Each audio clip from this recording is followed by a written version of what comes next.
하나님이 예비하신 모든 것들을 받아 누리시기를 소망합니다. 또 이번 3.1절을 기해서 많은 긴 연휴 가운데 많은 성도들이 오가는데 하나님께서 늘 함께 하시기를 소망합니다. 한번 따라해 볼까요? 축복을 내 것으로 삼아야 합니다. 하나님이 주시는 축복은 고난이라는 포장지에 싸서 축복을 우리에게 주십니다. 그래서 하나님께서 주시는 축복은 겉모양을 봐서는 이것이 축복인지 아닌지 헷갈릴 때가 있습니다. 많은 사람들은 선물을, 진귀한 선물을 줄 때 포장지를 좋은 것으로, 또 예쁜 것으로, 진귀한 것으로 합니다. 이것이 내 마음입니다 라고 드려집니다. 그런데 하나님께서 우리에게 주시는 축복은 그런 진귀한 포장지가 아니고 또 아름다운 포장지가 아니고 고난이라는 포장지에 싸서 축복을 우리에게 주시는 것입니다. 이것이 하나님께서 우리에게 주시는 축복의 모습입니다. 혹시 여러분들이 지금 현재 삶의 자리가 힘들고 때로는 어려운 상황 속에 있다면 내 인생 왜 이렇게 힘들고 어렵지? 내 인생 왜 이렇게 꼬였지? 라고 생각하지 마시고 이 고난이라는 인생의 포장지를 통해서 하나님께서 내게 주시고자 하는 축복이 어떤 것이지? 라고 기대하시면서 여러분의 그 고난의 뒤편에 있는 하나님의 축복의 모습들을 바라보시기를 주님의 이름으로 축복을 드립니다. 진정한 축복은 어떤 것일까? 진정한 축복은 우리가 예수님의 십자가를 통해서 거듭나고 구원받는 것이 뭐니 해도 가장 큰 축복입니다. 정말 우리 인생 가운데 제일 놀라운 큰 축복, 이 축복의 완성은 우리가 영원한 천국에 들어가서 하나님을 영원히 기뻐하는 것이 우리의 축복의 완성이고 가장 귀한 것이라고 성경은 이야기해 주고 있습니다. 우리가 이 땅에 살면서 많은 것들을 누립니다. 또 많은 권세를 가지고 있습니다. 우리가 떵떵거리고 삽니다. 전혀 부족함 없이 우리가 행복한 모습처럼 살아가게 되어집니다. 그런데 그 영혼이 천국에 가지 못하고 지옥에 간다면 그 사람은 그것이 진정한 축복이 아닌 것입니다. 반면에 우리가 이 땅에 살아갈 때 때로는 힘겹고 때로는 어렵고 때로는 유혹도 오고 시련도 옵니다.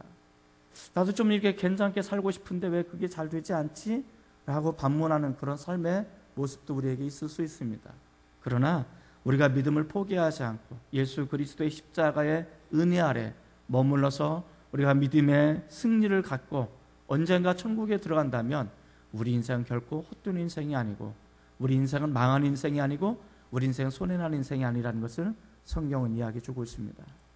아울러 우리가 영원히 천국에 들어가는 것도 가장 놀라운 축복이고 이것이 축복의 완성이라면 우리가 이 땅에 살아가게 될 때 그 천국을 향해서 걸어가는 이 믿음의 여정 속에서도 때로는 하나님께서 우리에게 축복의 삶의 모습을 가지고 살아가기를 원하신다라는 것입니다. 자녀를 키우다 보니까 부모가 되어보니까 그런 마음이 들더라고요. 내 자녀가 이 땅에 살아갈 때 좀 어려움을 덜 겪었으면 좋겠다. 이 아이들이 좀 행복했으면 좋겠다. 이 아이들이 이 세상의 많은 어려움과 시련과 고난 가운데 살지 않고 좀 고난이 덜 했으면 좋겠다라는 그런 바람이 있더라고요. 이것이 부모의 바람인 것 같습니다. 마찬가지로 예수님의 십자가의 은혜로 거듭나고 하나님의 자녀가 된 우리들을 향한 하나님의 마음도 동일한 것입니다. 하나님이 우리를 바라보실 때 우리가 이 땅에 살 때 힘겹고 어렵지만 그래도 행복하기를 원하시는 것, 우리가 이 땅에 살아갈 때 하나님께서 공급하시는 축복을 받아 누리면서 살아가기를 원하시는 것이 하나님의 마음이다라는 것을 알 수가 있습니다. 그래서 우리는 이 나를 향하신 하나님의 축복, 우리를 향하신 하나님의 은혜, 우리 가정을 향하신 하나님의 더 놀라운 크신 축복의 열매들을 우리가 받아서 누리면서 살아가는 것이 하나님 아버지의 마음이라는 것을 우리에게 보여주고 있습니다. 자, 그런데 이 하나님의 축복이 어떤 포장지로 쌓여 있다고요? 고난의 포장지로 쌓여 있는 거예요. 그러니까 야, 내가 선물 보냈는데 받았니? 라고 말하면 우리 뭐라고 말하면 안 받았어요 라고 말합니다. 우리가 원하는 모습대로 축복을 받기를 원하기 때문에 그렇습니다. 그러나 우리 인생 가운데 때로는 말할 수 없는, 또 항거할 수 없는, 거절할 수 없는 고난이 온다면 그것은 나에게 축복을 주시는 포장지요, 그것이 하나님의 축복을 경험할 수 있는 은혜의 수단이고 통로라는 것을 잊지 마시고 오늘 하나님이 여러분들에게 주시는 축복을 온전히 나의 것으로 받아 누릴 수 있는 은혜가 넘쳐날 수 있기를 주님의 이름으로 축복을 드립니다. 오늘 이 아브라함이라는 사람을 통해서 어떻게 우리가 이 축복을 받아 누릴 것이고 이것을 어떻게 나의 것으로 삼을 것인가, 이것을 오늘 본문을 통해서 우리에게 보여주고 있습니다. 자, 그렇다면 하나님이 주시는 축복을 내 것으로 삼기 위해서 우리는 어떤 믿음의 결단을 해야 될 것인가? 첫 번째로는 축복의 땅을 바라보아야 합니다. 한번 따라해 볼까요? 축복의 땅을 바라보아야 합니다. 네, 축복의 땅을 바라보시기를 바랍니다. 14절 말씀을 한번 같이 읽어보겠습니다. 14절입니다. 자, 시작. 롯이 아브람을 떠난 후에 여호와께서 아브람에게 이르시되 너는 눈을 들어 너 있는 곳에서 북쪽과 남쪽 그리고 동쪽과 서쪽을 바라보라. 자, 우리가 여기서 먼저 관심을 가져야 될 단어는 떠난 후에라는 단어입니다. 떠난 후에. 누가 누구를 떠났습니까? 롯이 아브람을 떠났다라고 말합니다. 이것은 우리에게 굉장히 중요한 의미를 가지고 있습니다. 맨 처음에 아브라함이 하나님으로부터 부름을 받은 것은 메소포타미아, 갈대아, 우르라는 지역입니다. 지금으로 말하면 쿠웨이트 지역입니다. 그쪽에서 하나님의 부르심을 받았어요. 자, 이 부르심을 이야기하죠. 그러자 아버지 데라가 이 아브라함뿐만 아니라 모든 일가 친척을 데리고 이 유프라테스 강을 거슬러 올라갑니다. 하나님이 보여줄 땅으로 거슬러 올라가는데 아주 큰 도시를 만납니다. 이 큰 도시가 하란이라는 도시입니다. 이 하란이라는 도시는 매우 큰 도시고 사람들이 왕래가 많은 도시고 쾌적하고 안락한 도시입니다. 자, 그래서 아버지 테라가 야, 여기가 좋겠다. 이제 우리 더 이상 가지 말고 여기서 정착해 살자라고 이야기합니다. 그래서 아버지 테라가 모든 자녀들과 일가 친척들을 그곳에 데리고 정착하면서 하란에서 살기 시작합니다. 자, 그러자 다시 하나님께서 아브라함에게 나타나셨습니다. 아브라함아, 넌 이제 아버지와 일가 친척을 떠나야 돼. 내가 너에게 보여줄, 내가 너에게 지시할 그 땅으로 가야만 돼 라고 나타나셔서 또 말씀하셨습니다.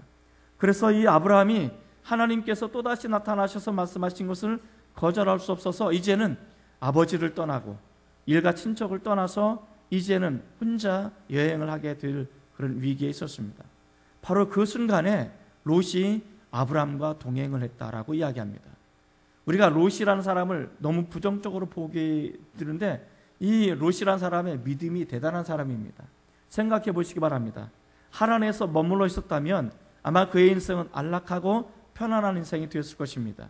일가 친척으로부터 보호를 받았을 것입니다. 그리고 그의 인생은 자신이 원하는 삶의 모습대로 행복하고 물질적인 그런 삶을 얼마든지 살 수 있었을 것입니다.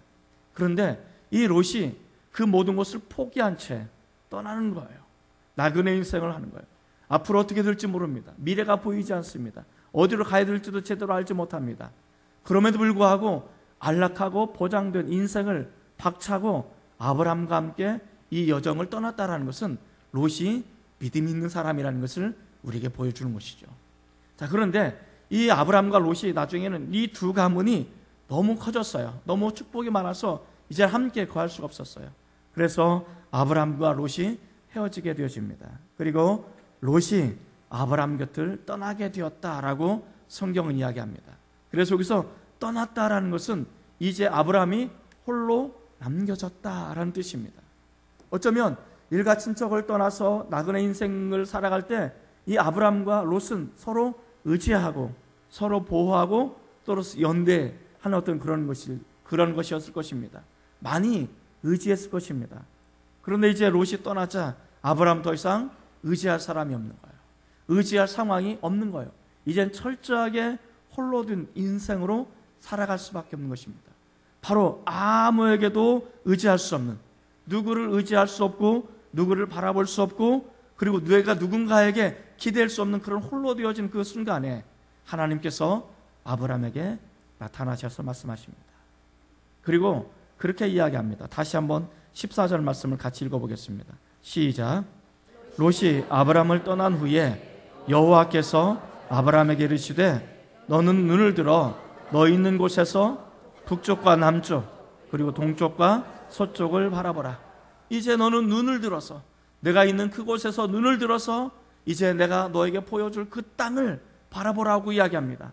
이제 북쪽과 남쪽, 동쪽과 서쪽을 바라보라 라고 이야기합니다. 왜 바라보라고 이야기합니까? 이 땅을 내가 너에게 주겠다라고 이야기합니다. 자, 그런데 아브라함이 서 있는 그 자리에서 동서남북을 바라보는데, 이 아브라함을 중심으로 동서남북은 어떤 땅입니까? 이 동서남북은 척박한 땅입니다. 흙먼지만 나뉘는 땅입니다. 별로 쓸모없는 땅인 거예요. 어떻게 보면 아브라함이 받아 누리게 된 이 축복의 땅은 그동안 많은 사람들이 바라봤던 땅과 동일합니다. 아브라함도 이 땅을 바라봤습니다. 또 롯도 이 땅을 바라봤습니다. 그런데 그 땅을 아무리 바라봐도 축복의 땅처럼 보이지 않는 거예요. 흙먼지만 날리는 거예요. 척박한 땅인 거예요. 메마른 땅인 거예요. 열매가 맺지 않는 그런 땅인 거예요. 그럼에도 불구하고 하나님께서는 야, 이 땅이 축복의 땅이야 라고 말씀하시는 것입니다. 여기 우리가 놀라운 비밀이 하나 숨겨져 있어요. 먼저 14장 10절 말씀을 읽고 이 말씀을 한번 더 생각해 보도록 하겠습니다. 13장 10절입니다. 자, 시작. 이에 롯이 눈을 들어 요단 지역을 바라본즉 수알까지 온 땅이 물이 넉넉하니 여호와께서 소돔과 고모라를 멸하시기 전이었으므로 여호와의 동산 같고 애굽 땅과 같았더라. 자, 이제 롯이 헤어지는데 롯이 눈을 들어 봤습니다. 눈을 들어 보니까 저 멀리 요단강이 흐르고 있는 거예요. 이 요단강이 흐르는 그 땅을 우리는 소알이라고 부릅니다. 이 소알 지역에 소돔과 있고 고모라 땅이 있는 거예요. 근데 아직 멸망하기 전이었다라고 이야기합니다. 그런데 아무리 봐도 이 소돔과 고모라는 여호와의 동산 같은 거예요. 에덴 동산 같은 거예요. 그리고 나일강의 축복이라고 말하는 이집트 땅처럼 아주 비옥한 땅인 거예요. 열매가 많이 맺는 땅인 거예요. 거기에는 도시도 있어요. 많은 사람들이 있어요. 거기 가면 내가 축복을 받을 것 같아요. 거기 가면 내가 성공할 것 같아요. 거기 가면 내가 많은 열매를 맺을 수 있는 것 같아요. 거기야말로 축복의 땅처럼 보이는 거예요. 이게 인간의 눈으로 바라보는 거예요. 인간의 눈으로 바라볼 때는 소알 땅 소돔과 고모라가 축복의 땅이었지만, 하나님의 눈으로 바라볼 때는 그 소돔과 고모라는 멸망의 땅이고 심판의 땅이라는 것을 우리에게 보여주고 있는 거예요. 반면에 메마른 땅, 척박한 땅, 열매도 별로 맺지 못하는 그런 삭막한 그 땅은 인간의 눈으로 바라볼 때는 버림받은 땅이지만, 하나님의 눈으로 바라볼 때는 그곳이야말로 축복의 땅이고 그곳이야말로 하나님의 역사가 일어나는 현장이라고 이야기해 주고 있는 거예요. 그래서 똑같은 눈이지만 내가 어떤 눈으로 바라보느냐에 따라서 그 보여지는 것이 다르게 보여지는 거예요.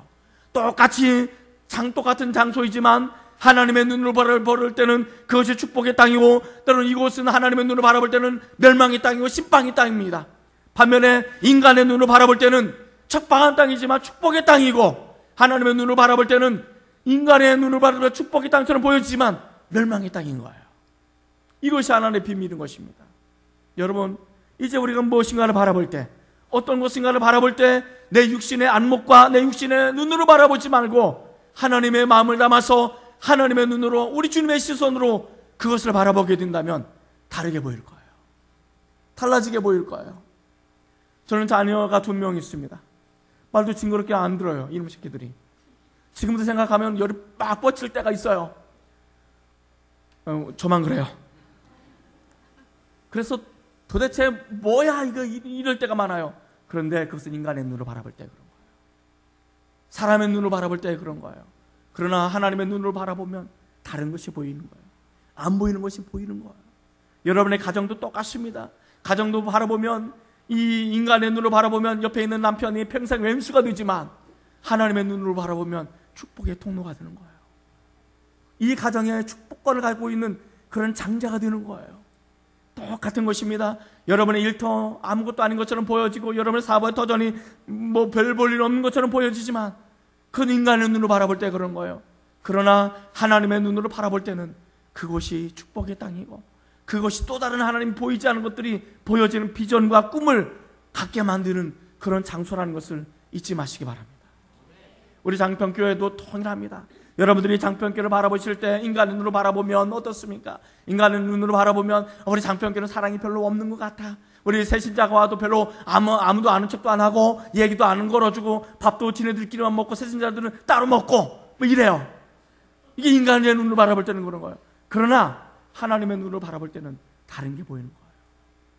별 볼 일 없는 것처럼 보여지고 사랑이 없는 것처럼 밍숭밍숭한 것처럼 보여지고, 그렇지만 하나님의 눈을 바라볼 때는 이곳이야말로 우리 주님께서 피를 값주고 사신 교회고, 이곳이야말로 우리가 꿈을 꿔야 되는 그런 장소고, 이곳이야말로 하나님으로부터 하나님의 보좌로 넘치는 그런 꿈과 희망과 약속과 비전이 있는 그런 약속의 땅이라는 것을 여러분들이 보일 것입니다.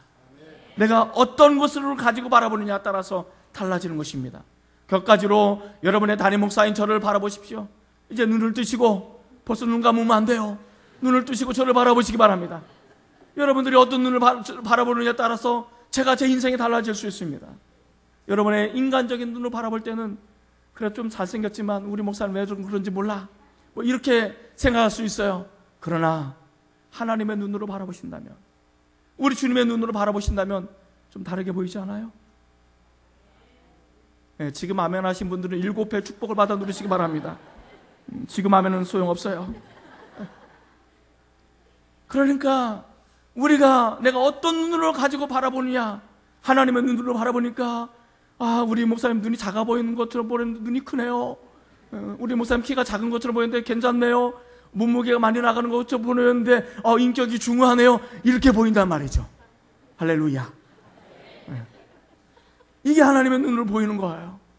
그런데 인간의 눈을 보면 우리 목사님 왜 이렇게 키가 작아? 또 배는 이렇게 왜 나오는지 몰라? 말은 왜 이렇게 또 빨라? 충청도는 느리다는데, 이런 거예요. 그러니까 내가 어떤 눈으로 바라보느냐에 따라서 그것은 전혀 다르게 모습. 하나님의 눈으로 바라볼 때 똑같은 것인데도 하나님의 눈으로 봤더니 보이지 않는 것이 보이는 거예요. 축복의 땅이 보이는 거예요. 약속이 보이는 거예요. 비전이 보이는 거예요. 사랑하는 성도 여러분, 이제 눈을 떠서 하나님의 눈을 가지고 이 교회를 보시고 이 땅을 다시 한번 바라보시기 바랍니다. 그러면 다른 것이 보이기 시작할 것입니다. 그리고 그 약속을 부여잡고 기도하시는 저와 여러분 되시기를 주님의 이름으로 축복을 드립니다. 자, 그렇다면 하나님이 주시는 축복을 내 것을 함께 해서 우리는 어떤 믿음의 결단을 해야 되는가? 두 번째, 축복의 약속을 들어야 됩니다. 따라해 볼까요? 축복의 약속을 들어야 합니다. 네, 축복의 약속을 들으시기를 바랍니다. 자, 15절과 16절 말씀 한번 같이 읽어봅시다. 15절과 16절입니다. 자, 시작. 보이는 땅을 내가 너와 내 자손에게 주리니 영원히 이르리라. 내가 내 자손이 땅의 티끌 같게 하리니 사람이 땅의 티끌을 능히 셀 수 있을진데 내 자손도 세리라. 자, 여기 보면 하나님께서 말씀하십니다. 야, 아브라함아, 너 이거 보이지? 네, 보여요. 이거를 내가 너에게 줄게. 그랬더니 아브라함이 어떻게 했을까요? 아멘 했을까요? 저는 처음에는 아멘 이게 안 나왔을 것 같아요. 왜 그런지 아세요? 아브라함이 지금 받고 있는 이것은 너무 황당한 이야기예요. 잘 보십시다. 아브라함은 지금 바라보는 땅이 어떤 땅이에요? 척박한 땅이에요.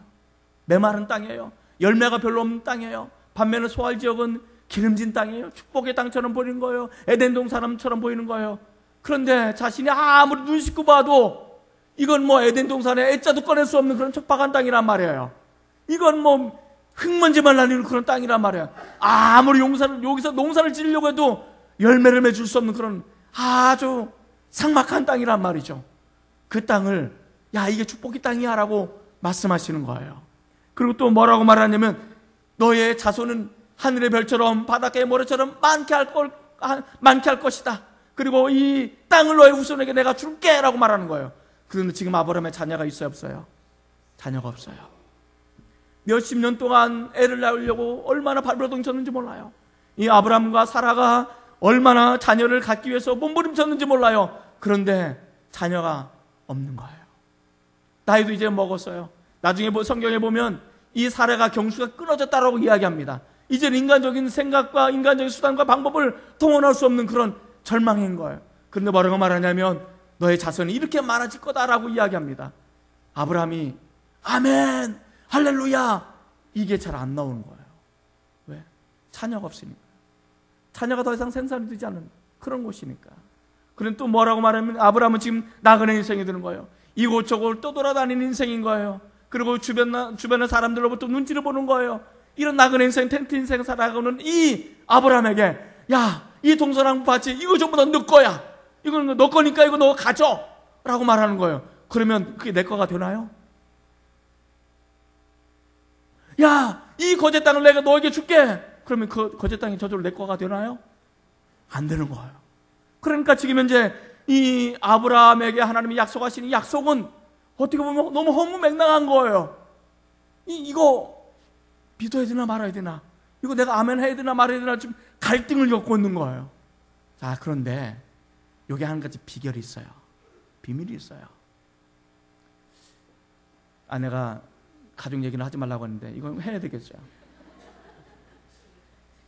제가 아내보다 모든 면에서 잘났어요. 대놓고 비우시는데, 대놓고 비웃을 게 아니에요. 참, 아무리 생각해도 모든 면에서 잘난 것 같아요. 그런데 아내가 저보다 딱 한 가지 잘난 것이 있어요. 뭐냐면, 저는 이런 사람이에요. 내가 내 그릇을 알아요. 나는 내 그릇이 이만큼이라는 걸 알아요.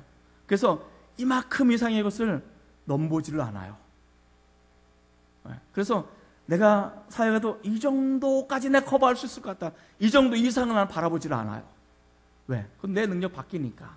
그래서 저는 내가 정해놓은 이 울타리, 내가 정해놓은 경계선, 이 이상의 것을 내 것이 아니니까 이거 가지고 내가 기도하지 않아요. 왜? 내 것이 아닌 걸 가지고 기도해봤자 소용이 없으니까.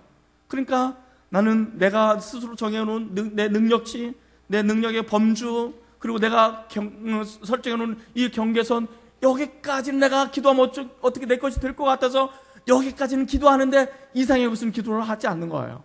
그런데 어느 날 하나님께서 저에게 말씀하셨어요. 야, 너 이것까지, 이것만 네 거지? 이거 수백 배, 이렇게 이거 다 넣어줄게. 그렇게 말씀하시는 거예요. 그럼 제가 뭐라고 말할까요?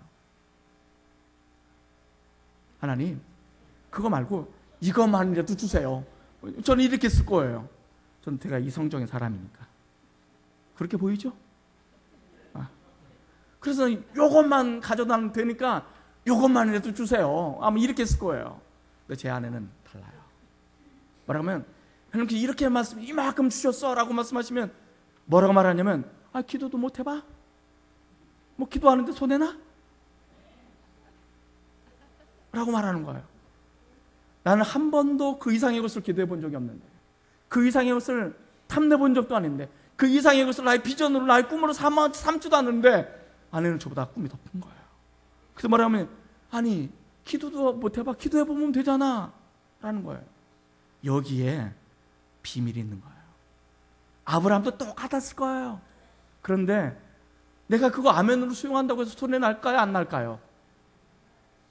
안 나는 거예요. 아니 더 크게 주시겠다는데 아멘하면 내가 손해 날 게 뭐가 있어요? 손해 안 나잖아요. 그거 가지고 기도하는데 내가 손해 날 게 있어요? 없어요? 없는 거예요. 자, 그래서 하나님께서 더 큰 것을 주시고자 할 때 아멘, 할렐루야, 내가 그걸 믿음으로 받겠습니다, 내가 기도하겠습니다 라고 하도 손해 날 게 없다라는 거예요. 자, 그런데 내가 그것을 믿음으로 받아들이지 않으면 그건 내 거가 아닌 거예요. 내가 이걸 가지고 기도하지 않으면 그건 내 거가 아닌 거예요. 그런데 이걸 내가 믿음으로 수용하고 내가 기도할 때 그것은 내 거가 될 확률이 높은 거예요. 이게 비밀인 거예요. 내가 무엇인가를 행동하고 무엇인가를 시도할 때 거기에 리스크가 있을 수 있어요. 위험이 있을 수 있어요. 그리고 어려움이 있을 수 있어요. 이 어려움 때문에 내가 뭔가를 하는 것을 포기한다면 아무런 열매가 맺어지지 않아요. 그러나 위험이 있어도, 어려움이 있어도, 고난이 있어도 난 할 거야 라고 한다면, 시도한다면 시도할 만큼의 열매가 내 거가 될 수 있는 거예요. 하나님께서 야, 이것을 너에게 줄게 라고 말할 때, 하나님 내가 믿음을 받겠습니다, 내가 이걸 믿음으로 수용하겠습니다, 내가 믿음으로 나가겠습니다, 내가 믿음으로 기도하겠습니다 라고 말할 때는 그것이 내 거가 될 수 있는 확률이 높지만 그건 너무 허무맹랑한 것 같아요. 그건 몽상가들이 꿈꾸는 거예요. 그건 내 거가 아니에요 라고 내가 그걸 거절하고 기도하지 않고 믿음으로 수용하지 않으면 그건 절대로 내 거가 될 수 없어요. 이게 축복을 내 것으로 받느냐 안 받느냐의 결정적인 차이점인 거예요. 전 여러분들이 오늘 이 아브라함이 들었을 때는 허무맹랑한 것처럼 보여지지만 아브라함이 이것을 믿음으로 수용하고 기도하게 되어질 때 그것이 아브라함과 아브라함의 후손의 것이 되었던 것처럼 하나님께서 오늘 저와 여러분들에게, 우리 장평교회에게 주시는 큰 비전이 있을 줄 압니다. 그런데 그것이 우리 것은 아니야, 내 것은 아니야 라고 포기하지 마시기 바랍니다. 그것을 믿음으로 수용하시기 바랍니다. 믿음으로 기도하시기 바랍니다. 그럼 그것은 여러분의 것이 될 줄 믿습니다. 이것이 축복을 내 것으로 삼는 두 번째 비결이라고 성경은 이야기해 주고 있습니다. 마지막 세 번째, 하나님이 주시는 축복을 내 것으로 삼기 위해서 우리는 어떤 믿음의 결단을 해야 되는가? 축복의 땅으로 가야 합니다. 따라해 볼까요? 축복의 땅으로 가야 합니다. 17절과 18절 말씀 한번 같이 읽어보겠습니다. 17절과 18절입니다. 자, 시작. 너는 일어나 그 땅을 종과 형으로 두루 다녀보라. 내가 그것을 내게 주리라. 이에 아브라함이 장막을 옮겨 헤브론에 있는 마므레 상수리 숲풀에 이르러 거주하며 거기서 여호와를 위하여 제단을 쌓더라. 자, 여기 보면 하나님께서 뭐라고 말씀하시냐면, 아브라함아, 이제 너가 있는 자리에서 일어나라. 그리고 눈을 들어 동서남북을 바라보라. 이것은 축복의 땅인데 내가 너에게 손 줄게. 그리고 너희 후손에게 내게 줄게. 이제 이것이 너 것이 되기 위해서는 이제 일어나서 이것을 종과 형으로 동서남북으로 밟아라 라고 이야기합니다. 이것이 그 유명한 땅밟기 기도인 것입니다. 땅을 밟아야 되는 거예요. 이 땅밟기 기도를 하라고 이야기합니다. 자, 그래서 이 아브라함이 일어나서 그 땅을 밟기 시작하는 거예요. 하나님, 이 땅을 나에게 주십시오. 이곳을 나에게 주십시오. 이곳을 나에게 허락하여 주십시오. 그 땅밟기를 하는 거예요. 그런데 이 땅밟기가 여기만 나타나는 게 아니에요. 여호수아 1장에 보면 이렇게 말합니다. 여호수아야, 너 지금 두렵고 힘들고 어렵지? 겁나지? 두려워하지 마. 내가 너와 함께 할 거야.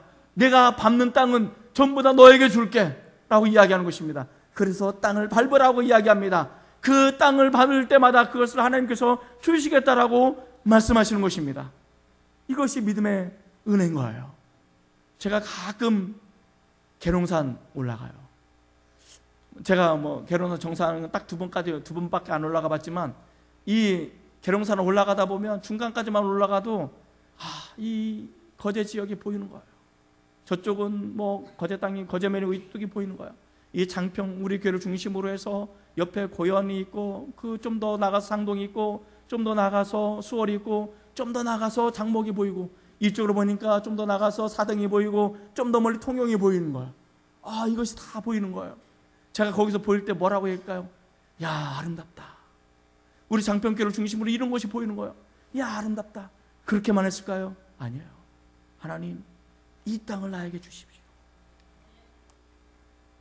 아멘 하시는 분이 없어요. 올라가서 봐야 이게 아멘이 되는데, 다시 한번 하겠어요. 하나님, 이 땅을 나에게 주십시오. 너무 배 아파하지 마시고 아멘 하십니다. 그 땅을 바라보면서 기도하는 거예요. 하나님, 이 땅을 나에게 주십시오. 그리고 이 거제 땅에서부터 부흥의 불길이 일어나는데, 이 섬이조역부터 올라가는데, 통영을 지나서 고성을 지나서 이거 서울을 지나서 나중에 이게 남과 북이 하나가 되면 평양을 지나서 신울진을 지나서 이것이 압록강을 건너고 또 두망을 건너고 새로운 영적인 실크로드를 통해서 이 중동의 모든 이슬람권을 장악하는 그곳에 십자가의 복음이 번져나가게 하시고, 그곳 십자가가 세워지게 하여 주시고, 마지막에 이 영적인 실크로드가 예루살렘까지 이르러서 하나님의 나라가 이 땅에 임하게 하여 주시옵소서. 저는 그걸 꿈꾸고 있어요. 하나님 우리에게 주시는 이 꿈이 바로 그거예요. 사랑하는 성도 여러분, 이것이 하나님 우리에게 주시는 비전인 거예요. 이것이 하나님 우리에게 주시는 꿈인 거예요. 그런데 아브라함이 어떻게 했습니까? 땅을 밟기 시작하고 아예 삶의 모든 장막을 옮겨서 그곳에 터전을 내렸다라고 이야기합니다. 장막을 옮겼다라는 것은 이제 더 이상 떠돌아다니지 않겠다라는 것입니다. 그 땅이 지금은 비록 흙먼지가 나는 것이고 적방한 땅이고 열매가 없는 땅이지만 하나님이 주시는 축복의 땅이라고 믿고 내가 그곳에 짱박아 살겠습니다. 이곳에 터전을 삼고 이곳에 집을 짓고 이곳에 내가 터전을 삼아서 이곳에 하나님 앞에 예배를 드리는 삶의 터전을 내가 삼겠습니다라고 이야기하는 거예요. 그곳이 바로 하나님이 일하시는 장소예요. 바로 그곳이 하나님 앞에 기도하는 장소인 거예요. 사랑하는 성도 여러분, 내가 상상만 해서는 아무런 역사가 일어나지 않습니다. 생각만 해서는 아무런 역사가 일어나지 않습니다. 이 생각을 주시고 비전을 주시고 꿈을 주시는 이것을 내가 가슴에 품고 기도의 자리에 나가게 되어질 때, 하나님이 일하시는 역사 현장에 내가 나가게 되어질 때 그 꿈은 내 것이 되는 거예요. 아멘이십니까? 오늘 이 장평교를 통해서, 오늘 저와 여러분을 통해서 하나님 주시는 큰 비전을 가슴에 품으시기 바랍니다. 그리고 그것을 상상만 하지 마시고 생각만 하지 마시고 이곳에 나오셔서 기도하십시오. 엎드려 기도하십시오. 기도할 때 역사가 일어나는 거예요. 그리고 하나님의 일하시는 현장에 나가십시오. 헌신의 자리로 나가십시오. 공짜로 얻어먹으려고 하지 마시고, 우리가 기도와 헌신과 우리가 희생의 자리로 나가게 되어질 때 바로 거기서부터 하나님의 역사가 일어나고, 바로 거기서부터 하나님의 꿈이 이루어지고 하나님의 축복의 역사가 나타나는 것을 저는 믿습니다.